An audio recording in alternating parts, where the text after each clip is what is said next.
Good morning everyone. बेटा, आज हम लोग हिंदी 1 में वर्ण तथा शब्द विचार पढ़ेंगे। तो चलिए देखते हैं कि वर्ण किसे कहते हैं। यह आप लोग का पाठ 2 में दिया गया है। यह आपके पाठ्य पुस्तक चैप्टर 2 में वर्ण तथा शब्द विचार दिया गया है। आप यहाँ देख रहे हो, यहाँ कुछ चित्र बने हुए हैं। इस चित्र में आप देख रहे हैं एक बच्चा जो है फूल तोड़ रहा है और माली ए ए की आवाज़ निकालकर उसे मना कर रहा है। दूसरे चित्र में आप देख रहे होंगे वो बच्चा फूल तोड़कर उसको सूंघ रहा है और उसके मुंह से कौन सी आवाज़ आई है? वाह। ठीक है बेटा।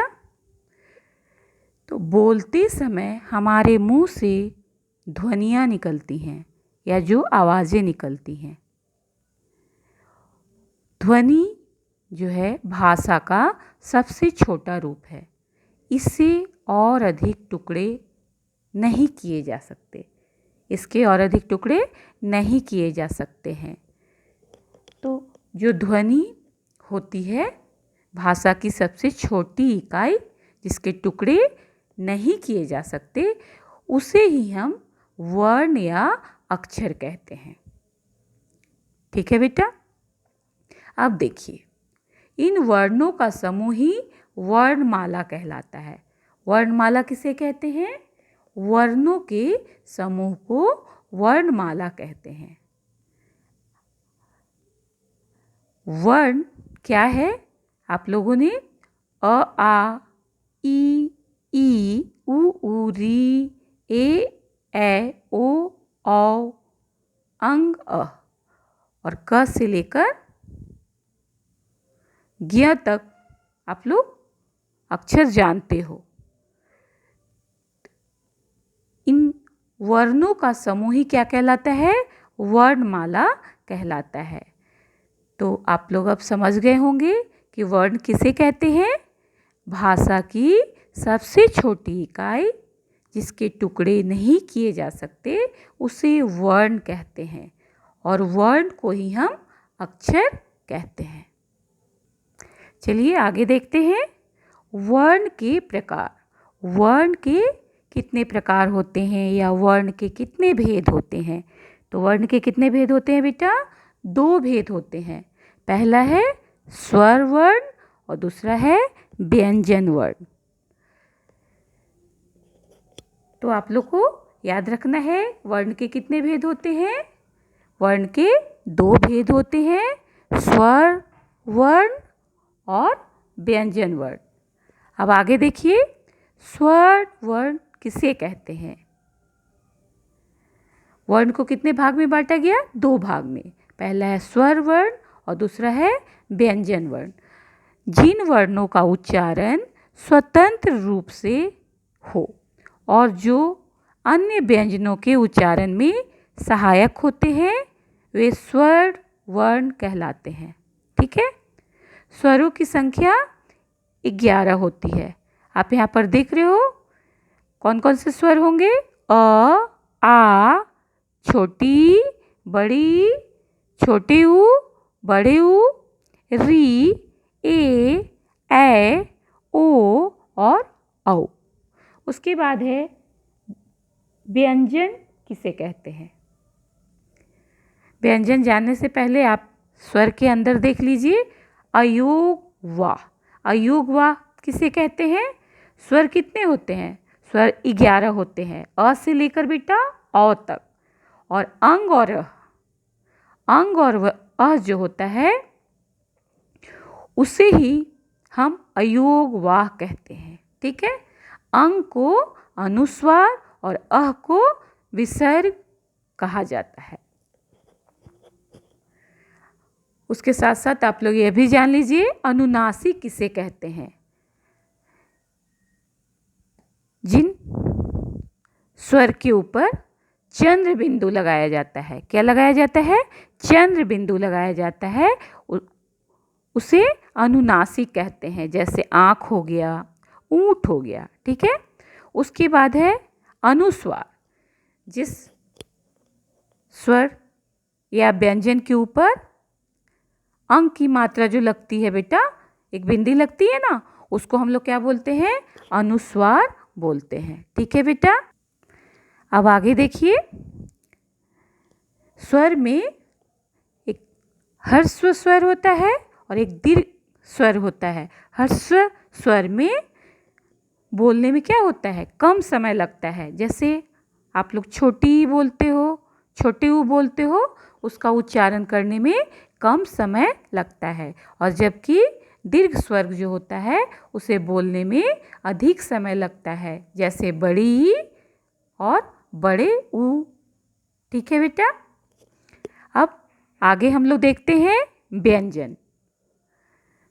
वर्ण के दो भेद में, पहला है स्वर वर्ण और दूसरा है व्यंजन वर्ण। तो व्यंजन वर्ण किसे कहते हैं? तो व्यंजन वर्ण किसे कहते हैं? जिन वर्णों के उच्चारण के लिए स्वरों की सहायता लेनी पड़ती है, उसे हम क्या बोलेंगे? व्यंजन वर्ण बोलेंगे। और यह क से लेकर ह तक, आप यहाँ देख रहे हो, आपके पाठ्य पुस्तक में पेज 17 में आप देख रहे हो, क से लेकर ह तक क्या है बेटा? ये सारे व्यंजन कहलाते हैं। और इसके नीचे आप देख रहे हैं संयोगिया छ, त्र, ज्ञ और एक स्र। इन चारों को संयुक्त वर्ण कहते हैं। क से अंग तक क वर्ग, च से इ तक च वर्ग, त से मूर्धन न तक क्या हो जाएगा? ट वर्ग, और त से न तक त वर्ग, और प से म तक प वर्ग कहलाता है। ठीक है। आइए आगे देखते हैं संयुक्त व्यंजन। संयुक्त व्यंजन किसे कहते हैं? दो व्यंजनों के मेल से बने व्यंजन संयुक्त व्यंजन कहलाते हैं। जैसे देखिए संयोगिया छ, यह किससे मिलकर बना हुआ है? क प्लस मूर्धन स। ठीक है। उससे क्या बन गया? संयोगिया छ। इससे आप शब्द देख सकते हैं क्षत्रिय कक्षा। उसी तरह देखिए त्र, त प्लस र, तो क्या बन जाता है? त्र। इसमें दो व्यंजन लगे हुए हैं, त लगा हुआ है और र लगा हुआ है। जैसे इससे आप शब्द बना सकते हैं चित्र, पत्र। ज्ञ, ज प्लस इय, आप यहाँ भी देख रहे हो दो व्यंजन लगा हुआ है ना। ज्ञान और यज्ञ जो है ज्ञ से बने हुए शब्द हैं। नेक्स्ट है स्र। स्र किस व्यंजन से मिलकर बना हुआ है? तालव्य स प्लस र। ठीक है। इसको मिलने से कौन सा व्यंजन बन रहा है बेटा? स्र, जो कि संयुक्त व्यंजन है। संयोगिया छ, त्र, ज्ञ और स्र। स्र से बने शब्द हैं बेटा श्रीमान, आश्रय। ये सब क्या कहलाते हैं? संयुक्त व्यंजन। और आप एक देख रहे हो, किसी अक्षर के नीचे एक व्यंजन लगाए, व्यंजन के नीचे बेटा एक ऐसी रेखा लगाई जाती है। ठीक है। जिसको हम लोग हलंत कहते हैं। जैसे ट लिखा हुआ है ना, तो ट जो है ट प्लस अ से मिलकर बना हुआ है। तो ट के नीचे आप यहाँ देख रहे हो कैसे लाइन खींची हुई है, इसको हम लोग हलंत बोलते हैं। ठीक है। आगे देखिए शब्द, यहाँ पर आप देख रहे हो कमल, क्या लिखा हुआ है? कमल। लड़का, लड़का। आम और केला। ऊपर जो भी आप शब्द देख रहे हो बेटा, वो सब क्या है? वर्णों से मिलाकर बनाए गए हैं।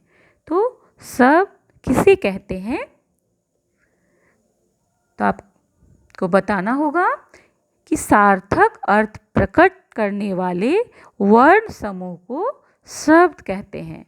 ऐसा नहीं है कि वर्ण को अगर हम मिला दें और उसका कोई अर्थ ना निकले तो शब्द बन जाएगा। ठीक है।